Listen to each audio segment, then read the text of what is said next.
Good evening. This is a regular joint meeting of the Oakley City Council. Oakley City Council acting as a successor agency to the Oakley Redevelopment Agency and special meeting of the Oakley Public Financing Authority. This meeting is called to order at 6:30 p.m. Roll call. Councilmember Shaw. Here. Vice Mayor Williams. Here. Councilmember Henderson. Here. Councilmember Fuller. Here. And I'm Mayor Aaron Meadows.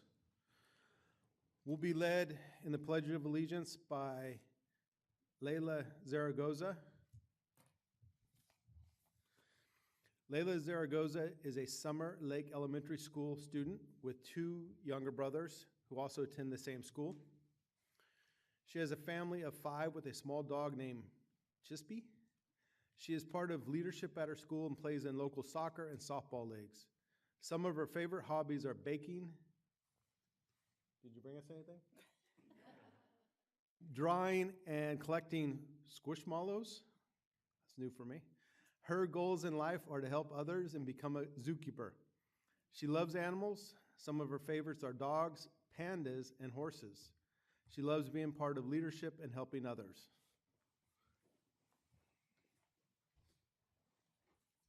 Please rise for the flag salute. Ready, begin. I pledge allegiance to the flag of the United States of America and to the republic for which it stands, one nation, under God, indivisible, with liberty and justice for all. Please be seated.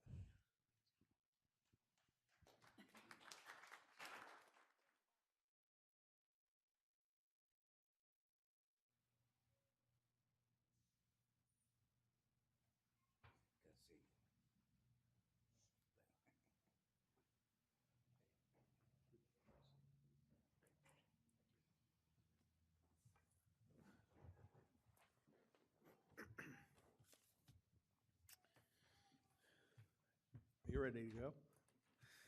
1.3, update from Scott Wanamaker, Assistant Fire Chief, Contra Costa County Fire Protection District.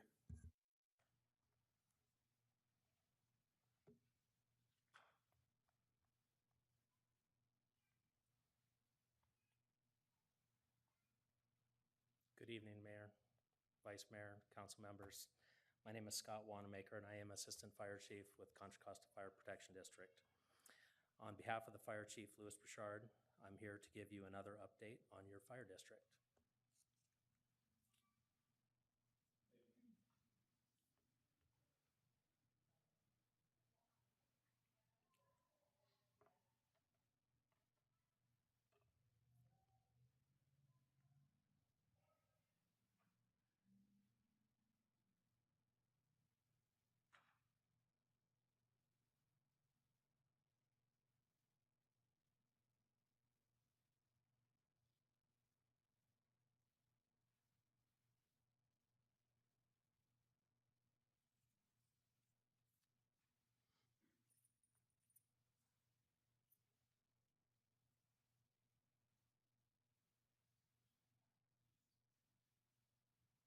I do have a flash drive if you need.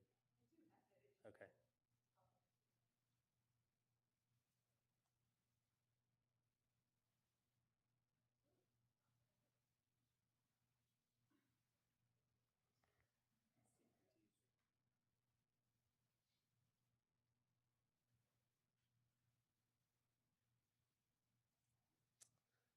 All right. So here's a brief description of your fire district. We span from Discovery Bay in the east to San Pablo in the west. Our district started its formation in 1964, and it has continued to grow since then. Our latest expansion was in March with the contract for services with the city of Pinole. With that expansion, we reopened Station 74, which had been closed for nearly a decade.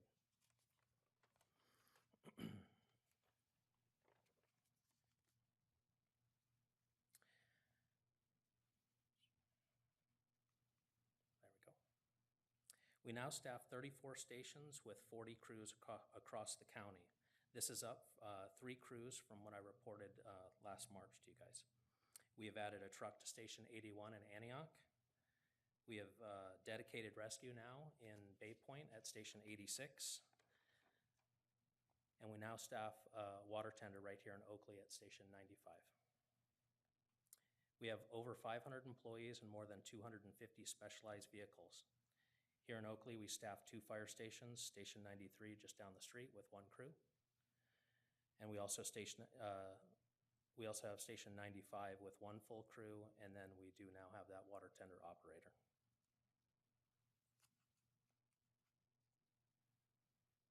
This is our spring update. This is what I covered in March.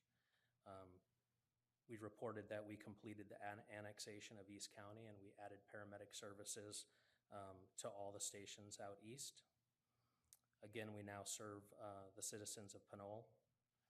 Crew 12 is staffed year-round. That's our hand crew. Measure X funds were used to start the wildfire mitigation projects. We reopened 3 fire stations, and we have construction plans for 3 new fire stations as well. The Measure X funds also allowed us to expand our crews out in the stations. They did help fund that rescue station, and we did expand our canine program to include Baxter, the new canine. So what's new since then? We have the first ever official fire chaplain. He actually has been around the area for quite a while, and we have used his services up to this point, but he is now official and has a badge, and he has a pretty big role in our department now. We also have a new transport bus for our hand crew, Crew 12. We call it a buggy. We have seen multiple promotions to both engineer and captain over the past several months. We have also issued a few 20-plus year service awards. We have expanded our town hall meetings and presentations like this one. We had one of our assistant fire chiefs, Chief Peter, deployed to Maui on a FEMA mission.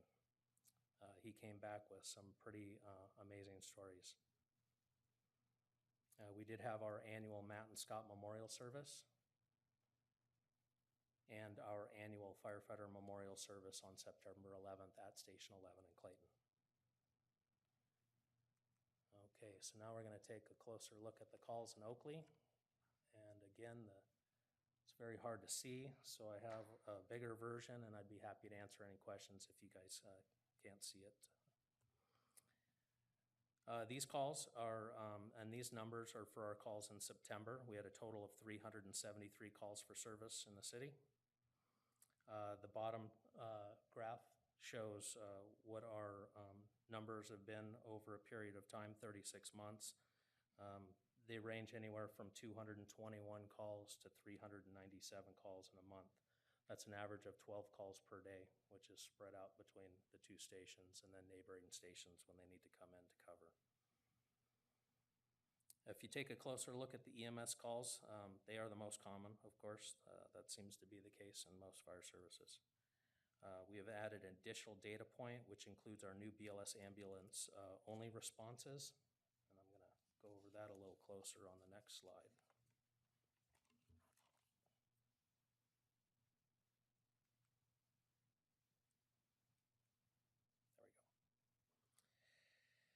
we go. So this is a breakdown of our ambulance only calls. So an ALS ambulance can respond to a call independently without a fire engine, and then we also now have what's called a BLS tiered response model, where it's a BLS only ambulance that responds to these calls. We do have a few mixed responses that includes a BLS ambulance with an engine, but specifically what we're talking about on this slide is just the the ambulance only calls, which is mixed. The reason why we expanded this service for BLS ambulances is, as you know, we're having a pretty big shortage in healthcare workers, not only at hospitals, but also in the fire service. We've been challenged to keep up with the demand for paramedics, and in order to staff an ALS ambulance, it requires 1 paramedic. So by having a BLS ambulance, that means it's staffed with 2 EMTs. Our local EMS authority did a 5-year study. They identified certain call types that were low acuity, where the level of service for an EMT to provide care was appropriate. And what that's allowed us to do is staff quite a few additional ambulances, BLS, and what that does is that leaves the ALS ambulances available for the more critical calls. If you look at the chart, it shows what we've got in ambulance-only calls. Got 6 5150 PD requests, 5 were ALS only, 10 were BLS only, and that number is going to increase quite a bit next month because we only started this BLS tiered response on September 19th. 4 EMS standbys, 25 EMS Alpha Code 2s, 8 Bravo Limiteds, for a grand total of 58 ambulance-only calls. So if I go back to the previous slide, of the 373 calls for service in the city of Oakley, 58 were ambulance only, and the remainder included D engines. That concludes the EMS section. Are there any questions specific to EMS before I move on? Any council questions? Vice Mayor Williams? Sorry for the layman here. I don't know what BLS, I don't know what EMS Alpha Code 2 is. I just don't know what those mean. So BLS is EMT and another EMT, and ALS is an EMT with a paramedic. It's a different level of service. And when I talk about the breakdown of calls, we actually don't use the EMS Bravo Limited or the EMS Alpha Code 2 anymore since the 19th. Those were just calls that were identified to have a BLS-only ambulance or an ALS-only ambulance. Since the 19th, we've changed quite a few things. And like I said, it's had a really big impact on our ability to get an ambulance to the scene of calls much quicker than we have in the past. Councilmember Fuller? In my perspective, it looks like over the 36-month call volume, there's been a significant drop in calls. Is that because of fire prevention, or what would you attribute the drop in calls over the 3-year period? So if you're looking at the overall calls, which include fires, rescues, vehicle accidents, those calls have stayed relatively stable. 221 calls a month up to 397. We do have some seasonal change based on flu season. We get an increased response in the winter months. But I think what you're referring to is those ambulance-only calls on the next one. But, These are yeah, ambulance-only calls. The city of Oakley calls. Right. Oh, shit. Right. So we have had a shortage of ambulances recently, and a lot of the calls for service ended up getting a mixed response that included an engine because the ambulances were delayed. So you've seen a decrease in ambulance-only calls because we've had a decrease in ambulance availability. But as I said, on the 19th, we instituted the BLS tiered response model, and our compliance numbers have changed dramatically in the last 5 weeks. Thank you. Any other questions? Okay.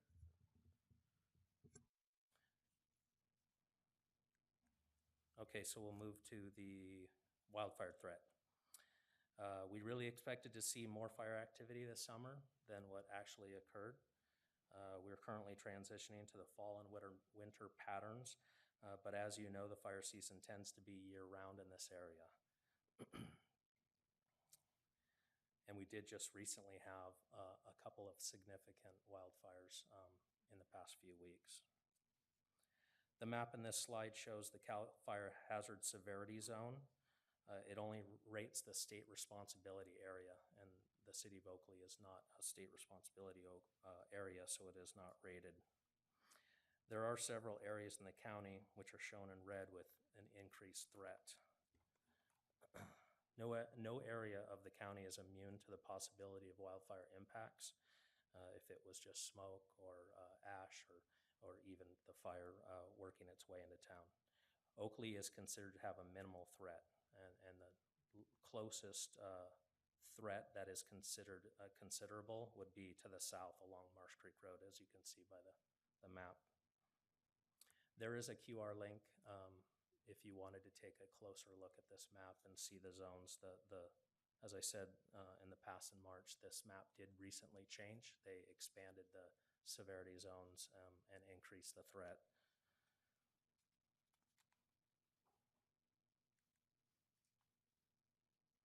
So that's the QR code if you wanted to take a closer look at that map.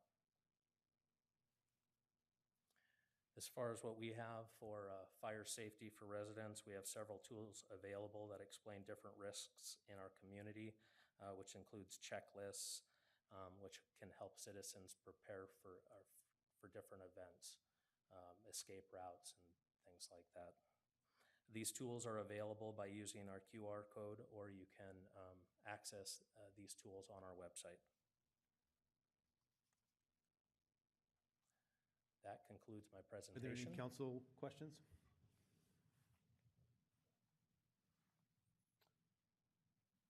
Seeing none. Got it? Seeing none, thank you for your presentation, Scott. Thank you. Item 1.4, presentation by Gary Parkhurst, Mount Diablo Interpretive Association regarding Mitchell Canyon Educational Center. Hi, Gary. Thank you, and good evening, everybody. Mr. Mayor, thank you. Thank you, City Council, for the time you've given me to share our vision of the Mitchell Canyon Education Center. It's a project that is a mere 20 minutes from Oakley, so it's important to not only the community here, but the communities at large. The Mount Diablo Interpretive Association is leading a campaign to transition from the Mitchell Canyon Education Center to the Mitchell Canyon, the Mitchell Canyon Visitor Center to the Mitchell Canyon Education Center.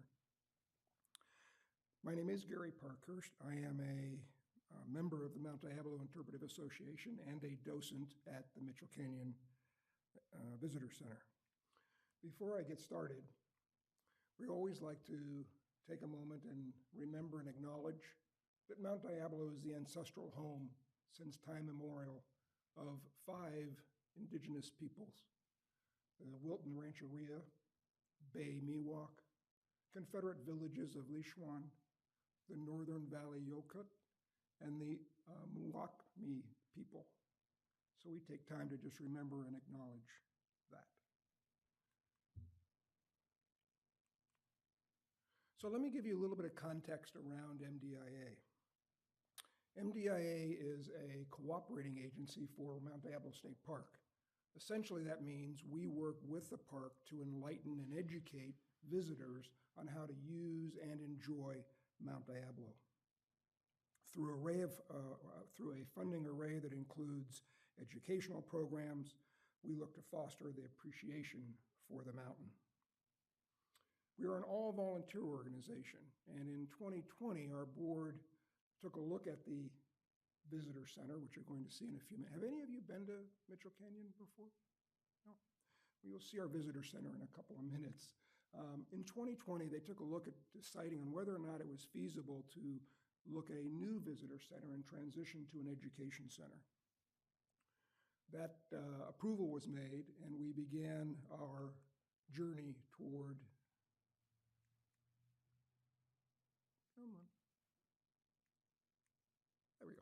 towards that transition. Preservation through education, that's our mission. That's because we believe that's how we ensure that future generations enjoy what we all gaze at every year, every day: the beauty and the history and the mystery of Mount Diablo. So we are now in a unique position to not only expand Mount Diablo's education opportunities for everyone, but to have a profound and lasting positive impact on our community as we transition to the Education Center. Mitchell Canyon gets close to 34,000 to 35,000 visitors a year. The Education Center will increase that to better than 50,000 in our estimates.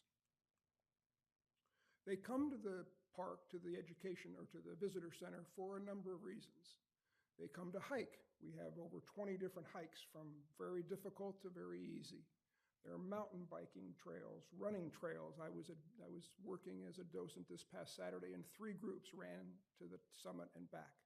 It's a 9-hour trip and 3,200 feet elevation gain, so it's a big deal. We have family hikes. I had several families with 3, 4, 5-year-old children taking a 1-mile loop hike that we have. A number of different theme hikes: wildflowers, butterflies, tarantulas, picnicking, creek exploration. There is a lot to do at Mitchell Canyon, and we get visitors from all over the Bay Area. This past Saturday, I had visitors from Gilroy and San Jose, the Peninsula, Marin, Solano, and of course, Contra Costa and Alameda counties. So this is our current visitor center.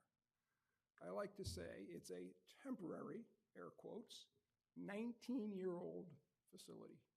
It's only 400 square feet. It does have a ramp, so it's technically ADA compliant, but if you put a wheelchair in there, there's no room for a whole lot of other people, and there's certainly no room for a class. So what's missing from our little 400-foot trailer that's temporarily put in place 19 years ago? Well, first of all, larger outdoor space. A larger indoor space. The indoor space would allow us to have stationary and rotating exhibits that meet the disability guidelines and speak to the diverse nature of our visitors, and can accommodate, for the first time, school field trips. Today, school buses can't access Mount Diablo because the roads are too windy. If you've ever been up Northgate or Southgate, can't get there. But the new education center would allow school bus field trips for the very first time. A visual connection with our native plant garden. I'm not going to go into a lot of detail on that, but if any of you had been to Mitchell Canyon, I would have asked you if you had ever known there was a native garden, and you probably would have said no, because it's behind the trailer. Nobody can see it. The new education center will bring in a physical connection with the native plant garden. A large covered outdoor space, because today there's no place for groups to meet. We get many groups every weekend from across the Bay Area. They go hiking, but there's no place to meet. So they meet in the parking lot on the gravel, dodging the cars that are coming in to hike. There's no place to rest when you get back. There's no place to educate you if you're visiting Mitchell Canyon on a weekday. The visitor center's open on the weekends only, but if you decide to hike Monday through Friday, there's nothing there to tell you what you're about to see.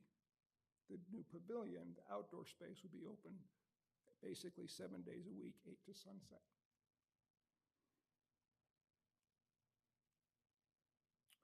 So let me share with you our vision of the Education Center.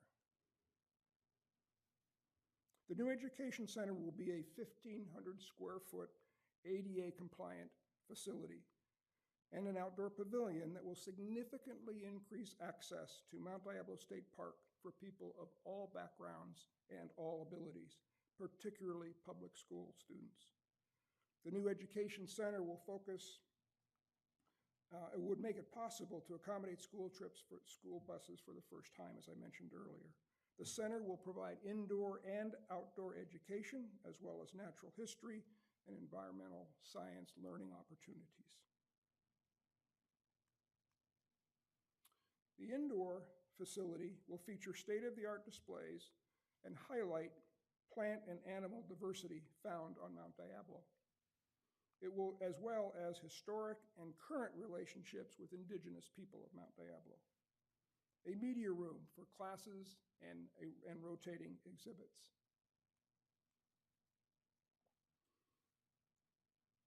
The interior will feature state-of-the-art displays. And again, as I mentioned, will be both rotating and stationary exhibits. Oops, let me go back one. It'll allow me, there we go. That's a view of the pavilion. A covered pavilion with displays that will create meeting space for groups to assemble and for visitor access to access information when the center is closed. They will gain an understanding of what they will see as they get ready to head out on their activity. This is the design of the plaza where the school buses will be able to pull up right out in front of the pavilion. And the native plant garden will also be enhanced to teach visitors of the local flora and botany. I like to say if you walk through the native plant garden before you go out on your hike or on your activity, it's a chance for you to see what you're going to see before you see it, because everything that's in the native plant garden is on the mountain.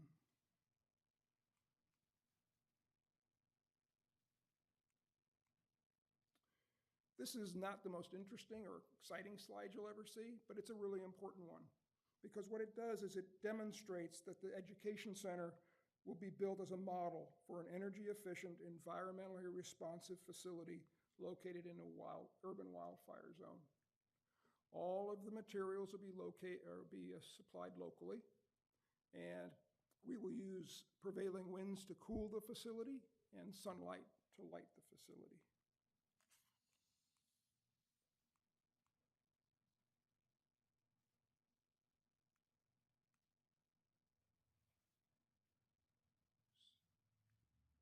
There we go. So that's it. That is the Mitchell Canyon Education Center. The question that I have for all of you is, how can you help us? There are several things you can do if you are so inclined and if this project resonates with you. First of all, it's important for us as we pursue grant requests to have city endorsements. So to the degree that this project resonates with the council, I would ask if you could provide us with an endorsement for the Mitchell Canyon Education Center. You can also help us spread the word through your newsletters and through your website, through social media. Some of you may know people who this project would resonate with. And if you know those companies and individuals and would like to share them with me, I would love to have you do that. Personally, if this project resonates with anyone that's listening to me, you can join our mailing list at mdia.org. And if you would like to contribute, because again, it resonates with you, you're moved by what we're trying to do, you can do that also at mdia.org. So first of all, let you know that I'm very appreciative of the time you've given me. I will tell you that in the first 10 months of our campaign, we've raised $1.85 million against a $6 million goal and expect to be at $2 million by the end of this year. That'll put us at 33% of our $6 million goal. So we've made a lot of progress as a very small, hardworking, all-volunteer organization. So thank you again for your time, and I will take any questions if there are any. Thank you, Gary. And to answer your question, I actually have been there Oh, good. for a while. Thank Are there you. any questions of Gary? Okay, I see none. Thank you for your presentation. Thank you very much. I think I'll be seeing it in about a week or so. Yes, sir. Item 2, public comments. At this time, public comments will be heard for items not on the agenda. I have one public comment card submitted. To submit a public comment, please complete a blue speaker card located in the lobby and submit to the city clerk. The time to speak is 3 minutes. The time limit is monitored by the timer located in front of the mayor's seat. When 1 minute remains on the timer, it will beep once as a reminder to complete comments before your time expires.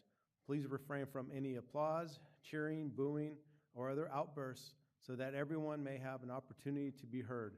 Note that due to provisions of state law, the council may not engage in dialogue regarding comments. Staff may be directed to respond to persons making public comments. You're all ready to go, huh, Dawn? That's quite the disclaimer.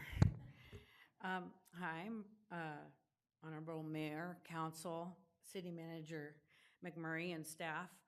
My name is Dawn Morrow, and I'm a resident of Oakley.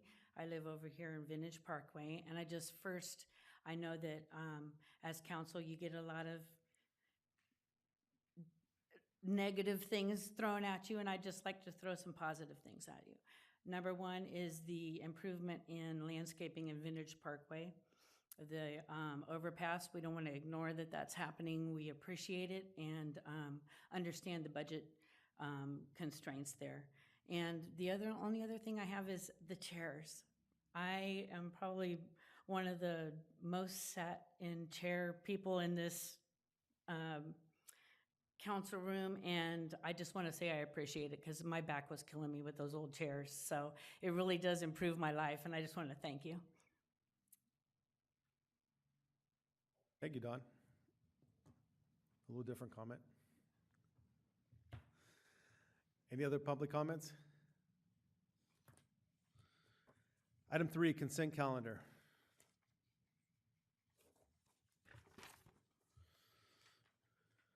Are there any items the council would like to pull? I have no public comments on this. Are there any public comments on consent calendar? Seeing none. Any items to pull? Is there a motion for approval? I'll move approval. Is there a second? Second. All in favor? Aye. Opposed? You okay, Councilmember Fuller?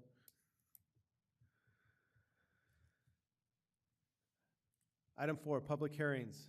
4.1, amend and restate resolution authorizing the City of Oakley to join the California statewide Communities Development Authority's infrastructure program. Skip. Ms. Taeda. Good evening, Mayor, Vice Mayor, members of the council. So before you tonight is a public hearing on our SKIP program. And the city has participated in the SKIP program since 2010. And since starting to participate, we have done 7 actual bond issuances. It allows owners of properties to finance development impact fees or capital improvement fees through a pooled revenue bond financing. And tonight's report is just to modify the program to allow financing of fees through the formation of a CFD in addition to what we already allow. This allows for a broader range of fees to be financed, as well as for the flexibility in adjusting rates based on product types. So basically, it allows developers to apply those rates according to maybe a house size versus equally across the board. The city is not liable for the bonds or for the assessments or CFDs. The CSCDA handles all district formations, administers all bond issuances. So we're kind of just the middleman to make sure that if it's bonded for infrastructure, we're out there looking to make sure the infrastructure was put in. Obviously, if it's bonding for fees, we receive those fees and spend them on a project related to those fees. So traffic impact fees, we would have to have a traffic project within 3 years of receiving the bond funding to pay for that. Staff time is minimal, and the city can also collect an administrative fee on any staff time that we do spend on any of the SKIP funding. So staff is recommending that we amend and restate the resolution authorizing the city council to join the SKIP program or amend the SKIP program. And we also have in the audience tonight James Hamill from the CSCDA, so he is able to answer any specific questions you might have of the program, or I am here to also answer program questions if you have any. So with that, I'm here for questions. Thank you. Councilmember Fuller? My understanding that we're, Emerson Ranch and Delaney Park and the residents in those 2 areas use this to finance the roads, et cetera, that went in there. And now the residents are paying the assessment fee to, I guess, the developer is going to. Is that what? The assessment fee pays down the bond, so it doesn't go to the developer, it pays the bond that was bonded for. How does that show up on them, on their? On property tax like any other assessment would. So similar to a CFD that the city would have as an assessment, that you would see it on their property tax statement. Okay, we have very industrious people, but some of them can be laid off or suffer some sickness or things of that nature, and they carry mortgages, et cetera, with the bank, that if that occurs, they will not, the bank will pay it, but they won't become liable during that time until they're back employed again. How is that going to affect that program when you have an assessment from the developer due, regardless if you're off or not? Is there anything that has a recourse on that? I think I'll have James come up for that one specifically. The city is not on the hook for that assessment. The developer is, so, because they're the ones who bonded for it. But I'll have him answer that specifically if he can. Sorry, James. James Hamill, I'm Managing Director with CSCDA. So there are instances of that, and there are times that we enter into what we call a forbearance agreement with the property owner. We do have that happen in cases where people lose their jobs. That happens. So there's a forbearance or a payment plan that's entered into where they can pay that over a longer period of time for that bond payment that Jerry was mentioning. Okay, but I don't know how to say, I'll ask it, but they negotiate with you directly for the forbearance. They do negotiate directly with. Yep. Thank you. Vice Mayor Williams?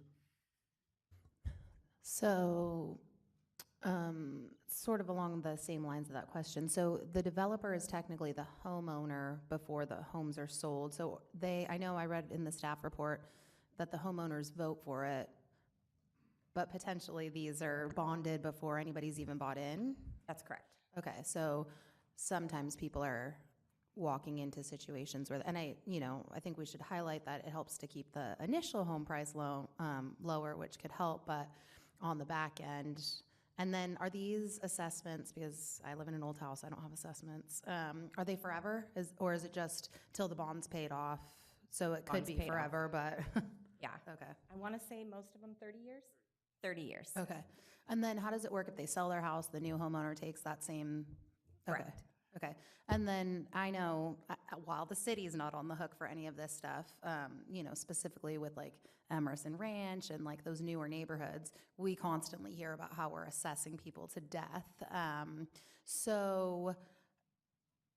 obviously we're not the real estate agents, it's the real estate's job to disclose that information, but is there anything at the city level that we can do to ensure that, 15 years down the road, residents aren't saying, oh, the city of Oakley is bleeding me dry, when really it should have been disclosed to them in the beginning?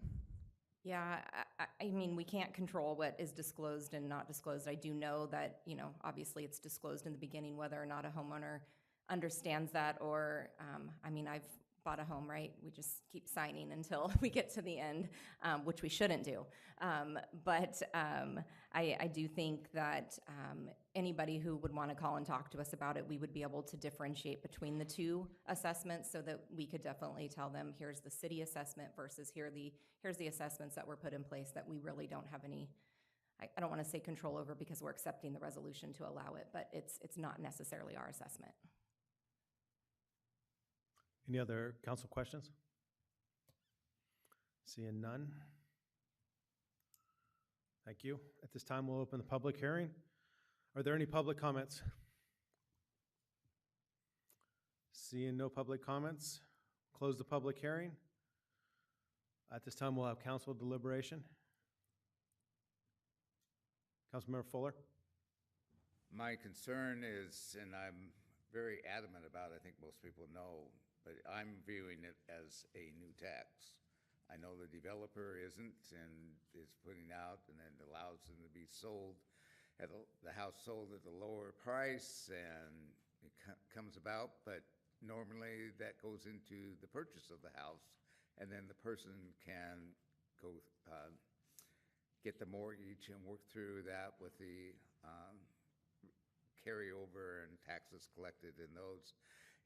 But in this case, we're attaching a tax to it because it's more conducive. I think we have good, for some people, we've had good relations with the developers. I want to say that.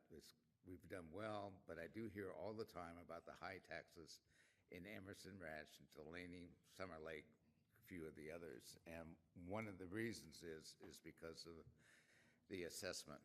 And most of them I hear about are young families buying their first house, moving in, relied on the developer and the real estate agent and all this, and I'm not saying they intentionally left it out, but being not fully aware of all the ins and outs of purchasing, and they rely very heavily on the real estate office and the officer and the developer, and sometimes they miss that, and suddenly they have a property tax way beyond what they thought because they bought the house way back in the day or a few years ago at $300,000, and they thought 1%, oh, we got it made on this, and next thing you know, is skyrocketed. And I don't know how else to say it, but the council and I think the school boards and others in our early days just thought debt was a good thing because I know when I get my taxes, it's just a stack of, I've got freedom and liberty, and it goes on. It was all the bonds passed to build those facilities. So I'm skitterish, and I will not vote aye on this one. Councilmember Shaw?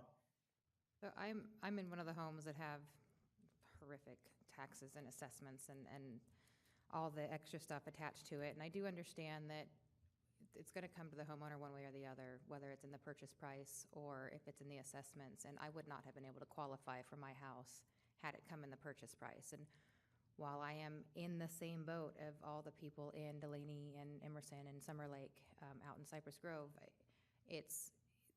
you're going to have to pay it one way or the other. And so as much as I fight against taxes and I do not want any additional, I want to be able to allow people to qualify for a home.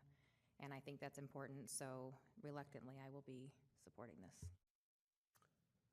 Vice Mayor Williams?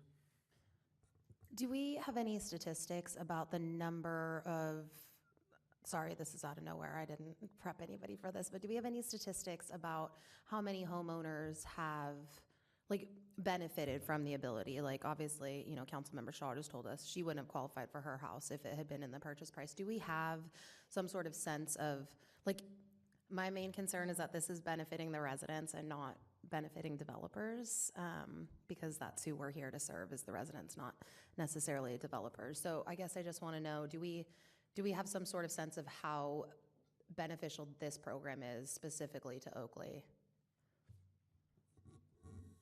The real estate agent's gonna. I wouldn't have that tonight. I'd be happy to talk to the team and see if there's anything that they have that they could provide to us that we could provide back to you, but I do not have that tonight. I know you're looking at me. I thought you were going to say something, so. Well, I mean, this is just because I've seen it for years. I don't have statistics, but in a lot of the sales that I've seen come through, I mean, people are getting in, just barely getting in. I mean, they stretch to get into the house they get into. They don't typically buy down. They buy to the max where they can qualify in a loan. So yeah, I would say then if it keeps the prices lower, then yeah, they're probably benefiting. And is there a maximum that can be assessed onto somebody? Do we have any, not the city necessarily, but if this is a statewide program, seems to me that there should be okay, you cannot, if they're barely qualifying, but then they get their assessments and it's bringing their mortgage up by, $2,000 a month, is there a cap to that, or is it kind of an unlimited amount? I'm not going to speak at the time of purchase, but I mean, when on a resale, I mean, you know what the taxes are. So the max by state law is 2%. Okay. However, we typically will not go over 1.7% because when we go and sell these bonds in the marketplace, if you go too high, then you're not going to be able to sell them because it's leveraged too much.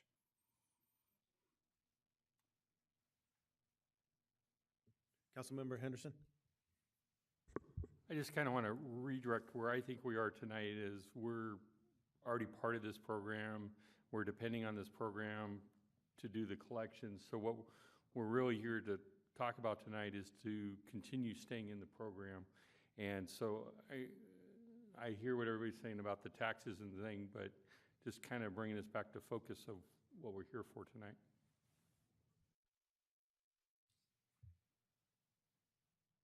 Councilmember Shaw? It's staying in the program, but expanding their ability, their reach on what they can include in these bonds. So it could potentially be a little higher than what we have.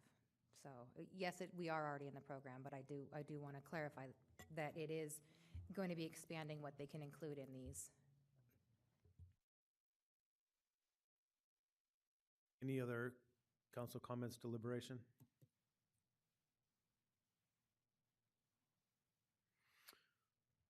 It sounds like majority of the council's in favor of it. Is there a motion? I move to proceed as written in the staff report. And I'll second. All in favor? Opposed? No. 4-1.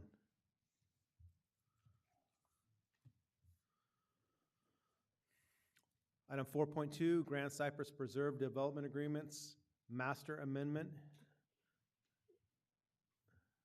Ken.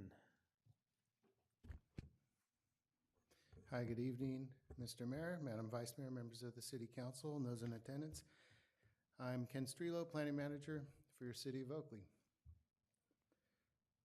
Tonight we have a continued public hearing, and this is on a master amendment to several development agreements that are part of the Grand Cypress Preserve Project located out in East Cypress Corridor Specific Plan area, way out East Oakley, east of Jersey Island Road, and north and south of East Cypress Road. The request for this is to extend the term of 5 different development agreements from December 13th of 2025 to December 13th of 2045. It includes 4 different planning areas, what's known as planning areas in the East Cypress Corridor Specific Plan, which were areas that were laid out when the specific plan was originally approved. 3 of those planning areas were master plan developments. One of them is a smaller parcel that's part of a conglomerate of different property owners, and that's the one known as Area 6H. And just as a background for all of this, all of these projects that are part of the master amendment to the development agreements are part of they have an approved tentative map, and they have an existing development agreement. This slide also shows just some background on the site. The general plan and zoning are both a specific plan. So the council has been presented with this project in the recent past. It originally went to the Planning Commission, who recommended approval to the city, or recommended the City Council approve the master amendment. It came to the council and was continued to a date in September. At that time, came back to the council, and it was continued to a date uncertain. The underlying reason for those continuations was to allow staff and the developer more time to work out details on a related but separate agreement on some of the infrastructure in the East Cypress Corridor Specific Plan. Tonight, this item has been re-noticed to all of the property owners within 500 feet of that entire area you saw on the map. It's been published in the Contra Costa Times. That was also done for the Planning Commission hearing for this extended term. And now it comes back to the City Council with another Planning Commission recommendation for approval. This information and more information is in your staff report, but this just shows a brief glimpse at the 5 different projects that have development agreements that are a subject to this master amendment.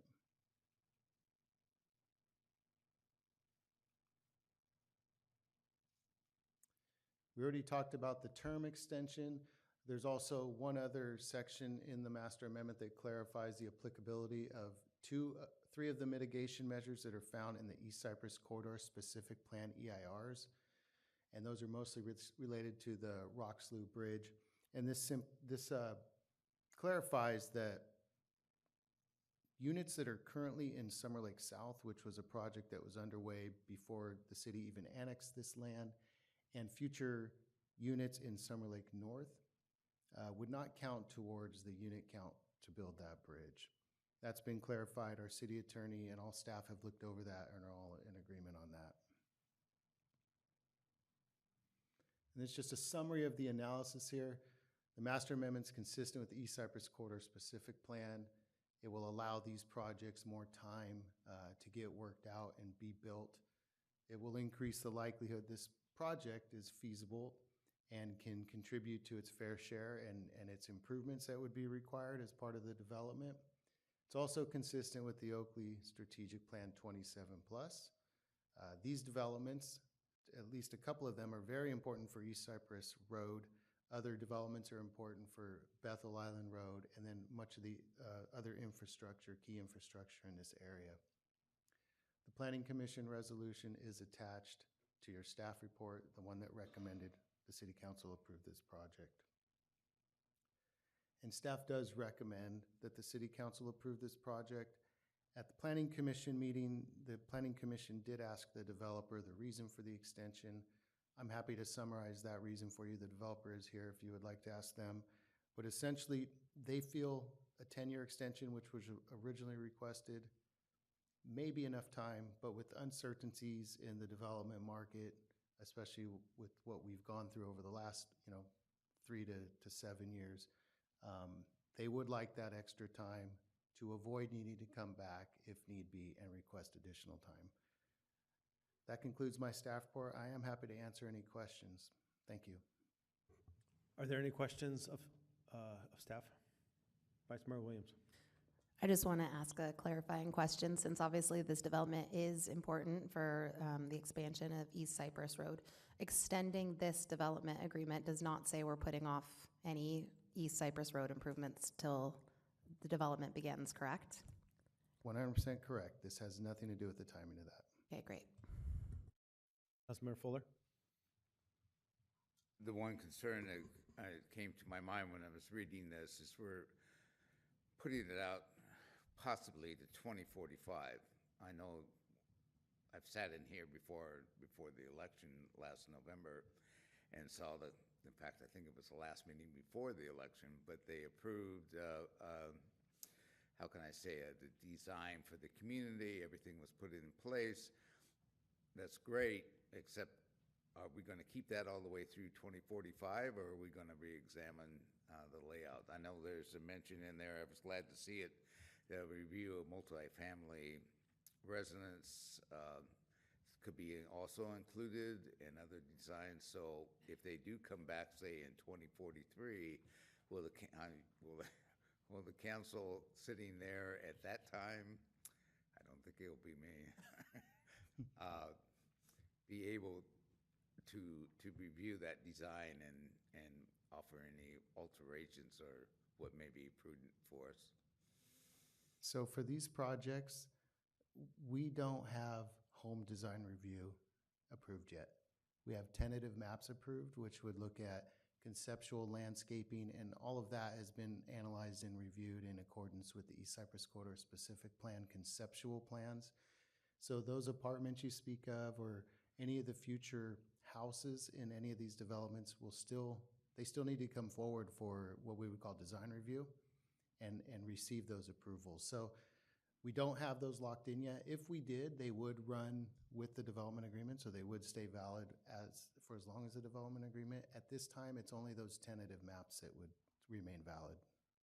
Thank you. Any other questions from council? Seeing none. This time we'll open the public hearing. Are there any comments from the public? You can come up. You can come up and ask.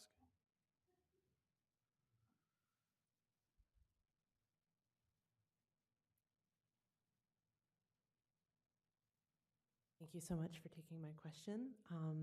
So it's with an extension, will the developers be held to the current percentage of required below market housing in new developments, or if it goes up in future years, will they be required to meet the new percentage?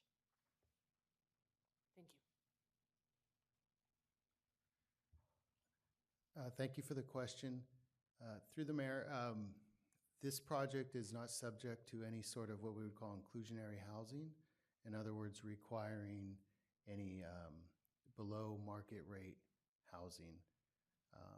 If the developer so chose to submit something like that in the future, we would handle that application as need be. But at this time, the city of Oakley uses a special zoning overlay district, and in the future, a special zone in order to accommodate what we would call our regional housing needs, assessment and provide land for affordable housing. So that's the long answer. Short answer is there is no requirement for affordable housing by these developments. Thank you. Any other public comments?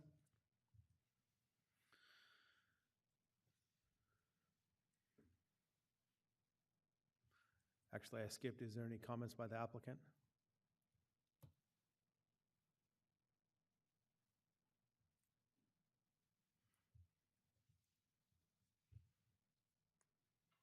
Good evening, Mr. Mayor and the council members. My name is Andrew Han, and I'm a representative of the development entity.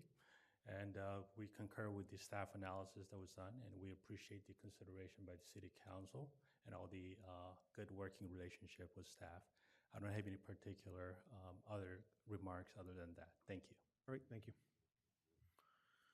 At this time, we'll close the public hearing and call for deliberation. Is there any council comments?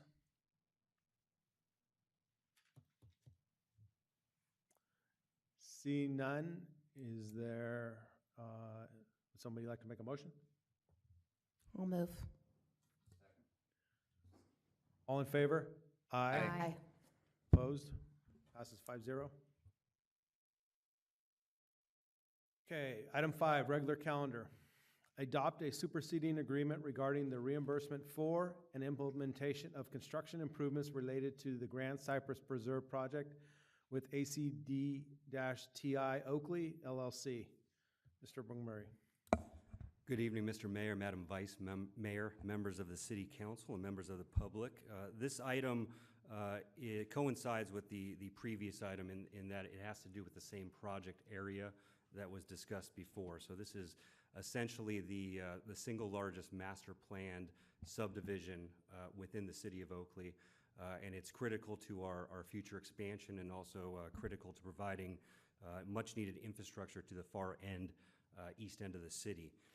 Back in April of 2022, staff brought forward a reimbursement agreement, and the intent of that agreement was to implement the East Cypress Corridor specific plan, and specifically the tentative maps that we were just discussing as part of the development agreement extensions.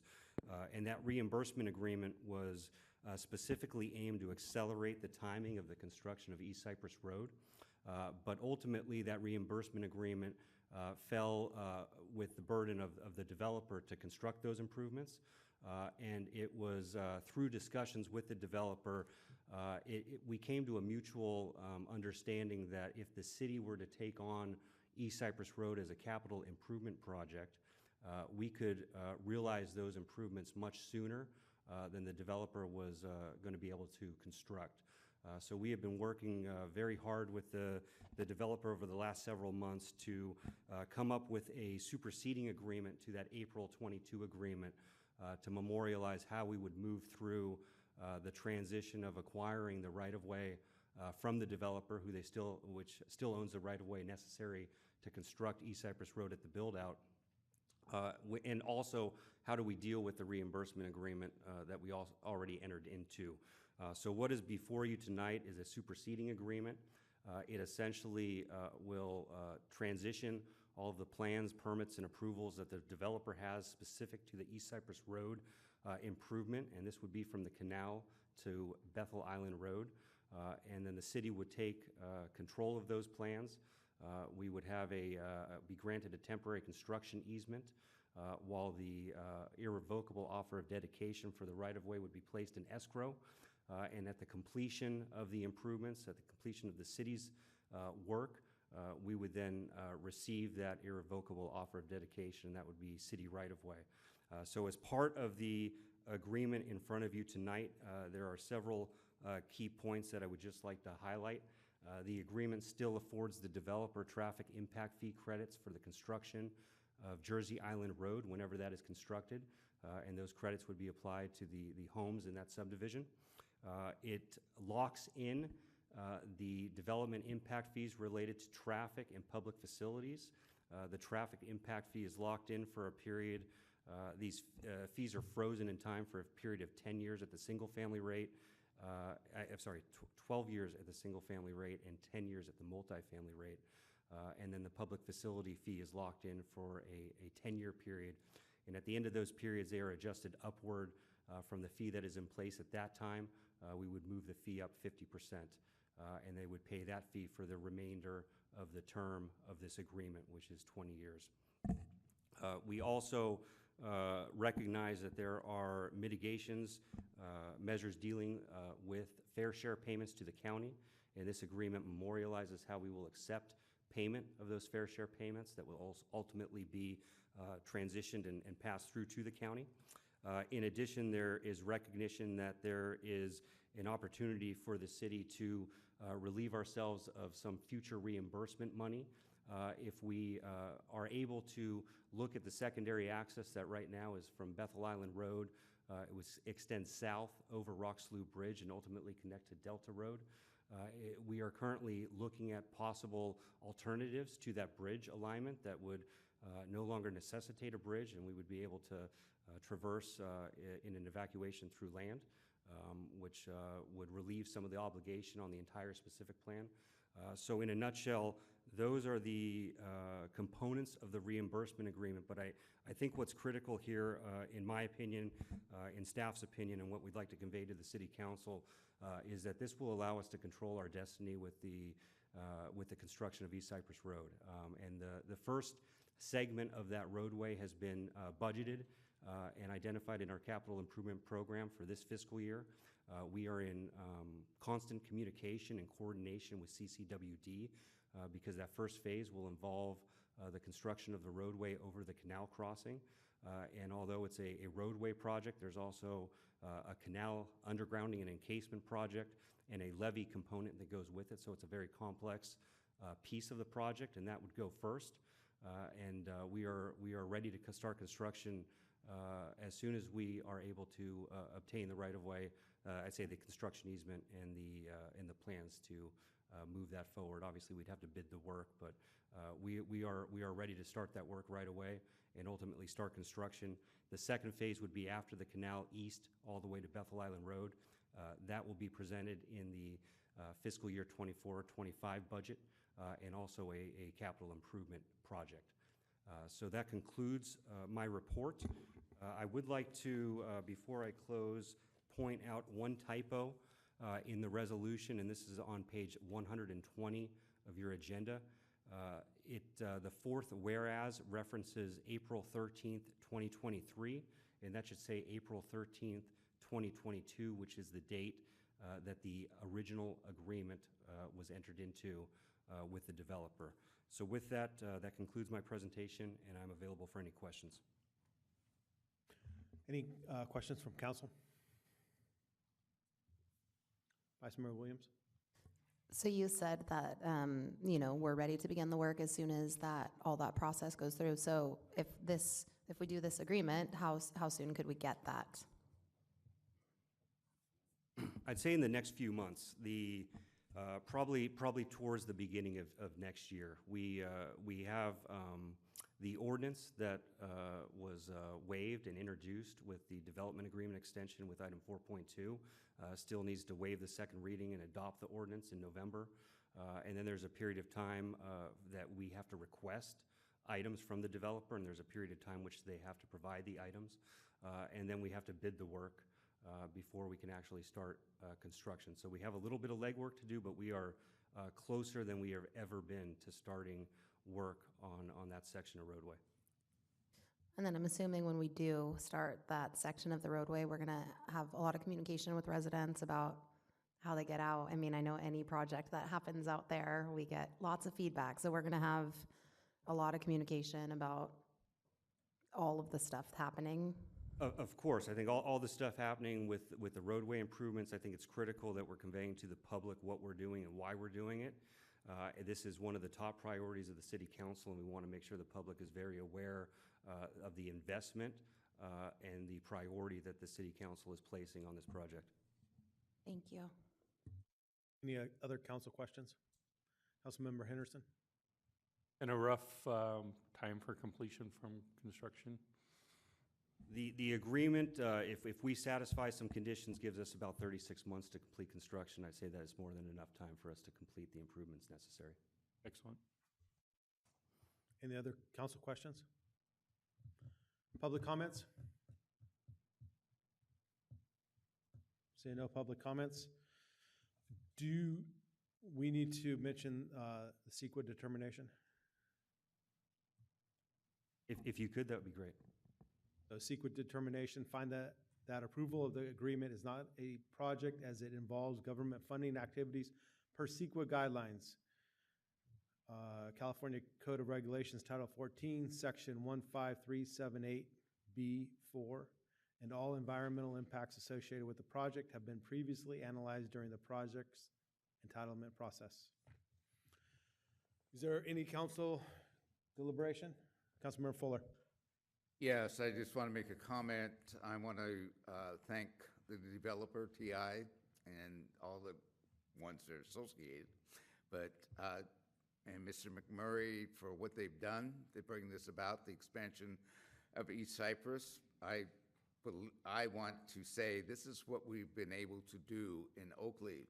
I'm hearing over and over and over again, especially out in the more populated, rich areas, San Francisco and Berkeley and such, we aren't doing enough.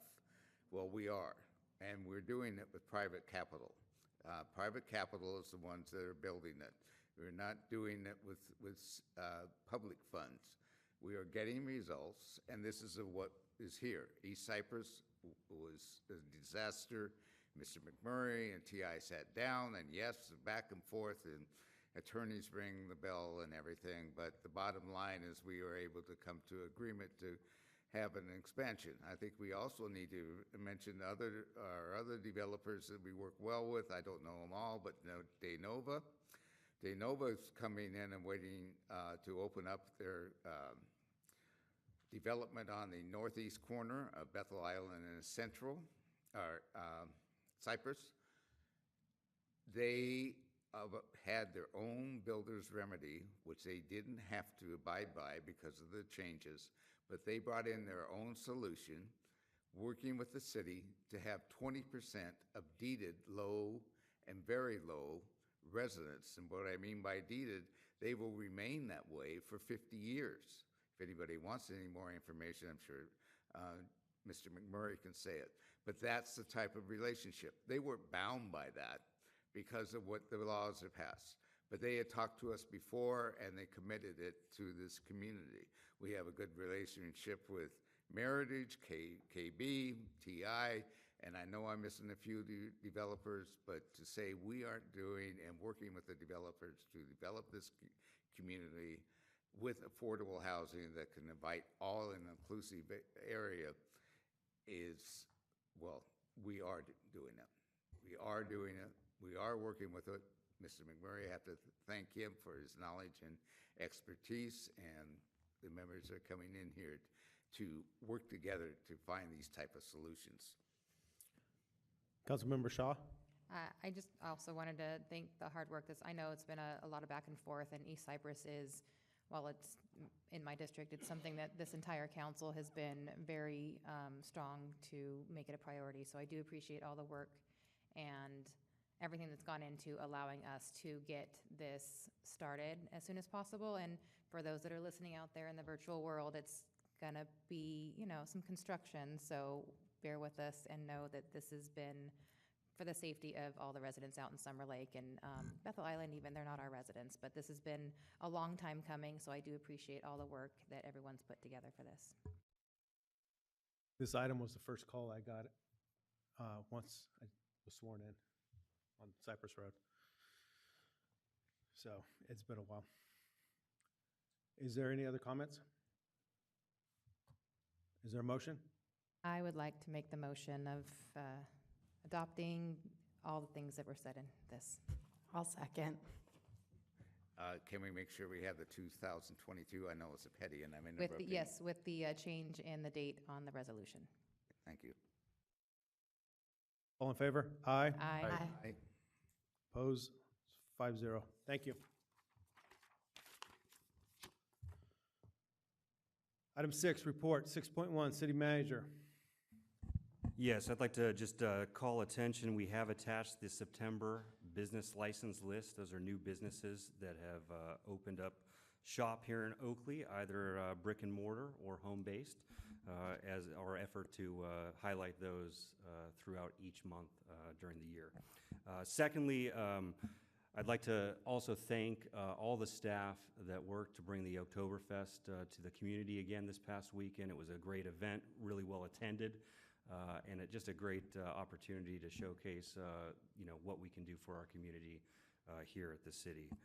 And lastly, in that spirit, next year will be our 25th anniversary as a city, so it's a pretty big deal. And we have been talking as staff as what we can do to celebrate that, not just one time, but many times throughout the year. And typically with something like this, you'd have a new logo or a 25th anniversary logo and pins and stickers made and T-shirts and everything that goes along with that celebration, because I think we deserve that as a community. We've come a long way since 1999, and we have a long way to go, but it's time to celebrate. And what we'd like to do is have the council select two members from the council to sit on a subcommittee with city staff and members of our activities committee to develop an approach on how we want to address this particular issue to make sure we're appropriately delivering to the community what they so greatly deserve. So with that, we'd ask the council to decide kind of informally two people to serve on that subcommittee with staff. Okay. I'd like to serve on that committee. Anybody else? I'm way more fun than him, so I definitely would like to also serve on that committee. What did you say? I said I'm way more fun, way more fun than you. She thinks she's more fun. Anybody else have interest? I have interest, but if the two of you are going to fight over it, I'd be happy to bow out. Were you going to say something, George? I'm waiting to say my comments. All right, Councilmember Fuller. That's fine. So I'm going to pass on this one. Okay, I mean, it's not on the agenda, so we don't vote. No, I think we have enough, and we'll communicate with you two on when we start meeting. Thank you. Okay. Anything else? Is that conclusion? No, Mayor, that concludes my report. Thank you. Okay, 6.2, Oakley City Council acting as a successor agency to the Oakley Redevelopment Agency, reports. Let's not give a dissertation. I didn't say who. Councilmember Fuller. Yes, I had the opportunity to attend the American Legion Post 202 in Brentwood, which takes in Oakley members, Be the One dance. And it was a good event. What Be the One is about, why they're running that, the American Legion is running that. We have an epidemic of suicides among veterans in the United States. In 2020, there were 17 suicides a day with veterans in the U.S. They found that CDC found if you're under the age of 45 and a veteran, a male, you have a 57.3% better chance of committing suicide than other males that have not been veterans. The idea behind Be the One is be the one who sees the veteran having trouble and get a hold of somebody that can help them. It's there. While I was there, I got a Calvet book, and I'm holding it up because this is a little gem and lists all the veterans benefits for California provides in terms of veterans.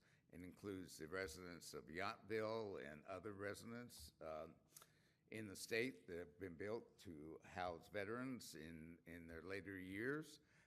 Actually, my sister passed away in May there with care, and it's a very lovely facility. She's also buried at Dixon National Cemetery. They take good care of people. It was a benefit out of Calvets that comes from there. I've asked that Mr. McMurray look and see if he can get a hold of Mr. Roy Manning, who is American Legion spokesperson on this, to book these books out in the lobby, along with a county veteran service book, our pamphlet. And also, this one is a big one. Veterans Crisis Line. If you see a veteran or a veteran is in crisis or needs assistance, nationwide, 988. 988. You can press 988 and get a veteran assistance, or the veteran can get it. When you're there, press 1, but I'm sure the voicemail will get there. And I'm going to ask that these be put out too. I went to the Oktoberfest. It was lovely. It looked like a celebration, like you would see in an Oktoberfest. Just people getting together and see there. It was good to see St. Anthony's with their ABC operation, one-day operation with their wine and being there, putting out. The Oakley Library was there. Liz Fuller and Arnold Fitzgerald were there, along with one other individual that I'm sorry, I didn't know the name, but they've been leaders in our community for years now, trying to get a library, and very much an asset and still out there.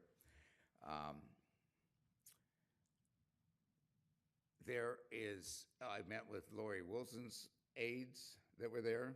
They were also advocating the vet book, and they would like to supply us with vet books that are available with it. And Wendy Fabian mostly was there, but others were there also. That was Lori Wilson's. And the last one, and this one will continue to be nice, but next Friday, October 27th, is the Freedom Fuel Cafe at Freedom High School in the Staff, which is on the extreme west side of the school. Park there and go in the back door and buy a cup of coffee. And I think it was last time I bought a cup of coffee for $1. Very nice cup of coffee, and for a tip of $1. It was a nice event. It's run by the Life Skills class of Freedom High. So That's this Friday. what? This Friday. This Friday. At 8:45, and they run through 10. 8:45 in the morning to 10 a.m. So, and that's that.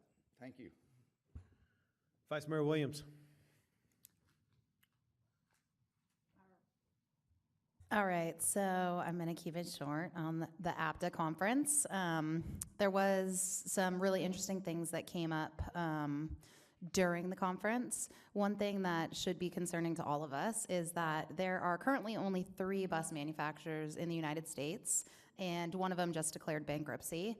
And the way all of our federal guidelines are written, we can only purchase buses that are manufactured in the US. So there is quickly becoming a very long waiting list to get those 2 bus manufacturers. So, with the future of transit, we should all pause, because that is not just large buses, it's all buses. So that's kind of an issue. The keynote speaker the first day was the head of innovation for Disney, and he had just really great things to say that I think can be, really useful to cities too. But he basically, gave us a whole conversation about creativity, intuition, curiosity, imagination. Those are the most employable skills that everybody has to have, and none of those things can be taken over by AI. And so he was just encouraging us all to use that as assets for our staff, employees, and all the people that we interact with.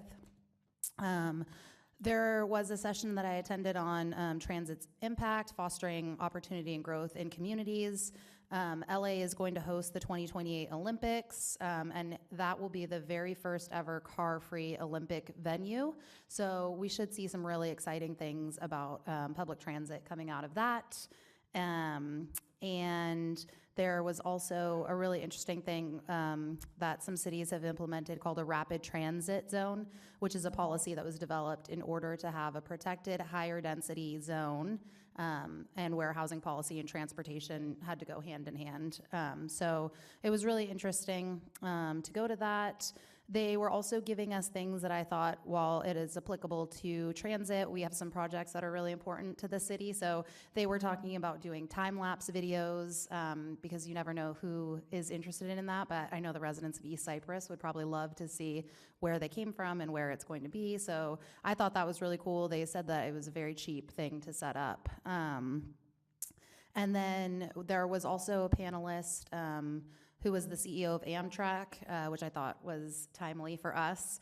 And 1/3 of all the trips that are taken on Amtrak are through commuter rails. He was a big advocate of designing cities around transit, not as an afterthought, as I think a lot of our cities have been. And then St. Pete's, Florida actually has a really good footprint for us to look at for as we're talking about mobility hubs and things like that. So they have a really good footprint. And let's see, an interesting note on U.S. home prices. It has been a 140% increase in the last 20 years, 30% of that being in the last 3 years, and a 9% increase in rent just over the last year. So wages clearly aren't going up at that same rate. And one public-private partnership that seemed really interesting is Park City Transit designed affordable housing for their transit employees. It was a city project, but they worked with the transit company. They're $600 a month. It's funded by FTA grants, local tax revenue. I know not just necessarily for transit workers, but we have folks in our school district and things like that. So I just thought it was an interesting model that we should look at. Okay, so then I also got to attend the Oakley Chamber of Commerce meeting at Brownstone Gardens. It was amazing, like such a good, inspirational thing. And I'm not just saying that because I was the keynote speaker. It was a really good interaction and fresh ideas for businesses. And there's so much energy and activity around it. And I'm really, really excited that we're getting that off the ground. And Oleski is the perfect person for it. He's got a ton of energy and wants to do things differently, which I think is important to a young city. So, and I think that was it. I didn't get to make it to Oktoberfest. I got off too late. Councilmember Shaw? I was also at the APTA conference, but I'm not going to go into any more detail. The vendors were interesting and got to see a lot of the way transit's going and the zero emission stuff. So, but Vice Mayor Williams covered most of it. I attended the Iron House Sanitary District meeting virtually later. I did go to the reception welcoming Dr. Pamela Ralston as the 7th president of Los Donados College. I got a last minute text from somebody that was happening. I happened to be down the street, so I was really happy to be able to go to that. And I also attended the Oktober Festival, and I have to admit, they asked me if I had a library card, and I take my grandkids to the library. They have their own library card, and I have not had one with my last name. I'll be married 15 years tomorrow, and I have a library card now with my last name on it, so I had no idea I'd been missing that. I got mine there a year ago. Yeah, here, right? Yeah, October or one of them, wherever they were here. So last week I attended MCE and CCTA meetings, and then I also attended Oktoberfest. That's all I have. We have no work sessions tonight. We have a closed session. Can I make a request? Sorry, I skipped it. Well, it's You want to make a future agenda item? Well, more I've asked Mr. McMurray, but I'd like to say it here too, that we can get someone perhaps from the Veterans Administration or others that can inform us of what's happening with veterans and some of the hardships that are going on with them. I would support that. As a speaker? As a speaker. Okay. Speaker, thank you. Any other future agenda items? No, okay. Like I said, no work sessions, and 8.0, closed session. We have 8.1, conference with labor negotiators, agency designated representatives, Mayor Aaron Meadows and Vice Mayor Anissa Williams, City Attorney Derek Cole. Unrepresented employee is City Manager Joshua McMurray. When we come back from closed session. We have no other business. Our next regular council meeting will be held Tuesday, November 14th at 6:30 PM here in the council chambers. Thank you for coming.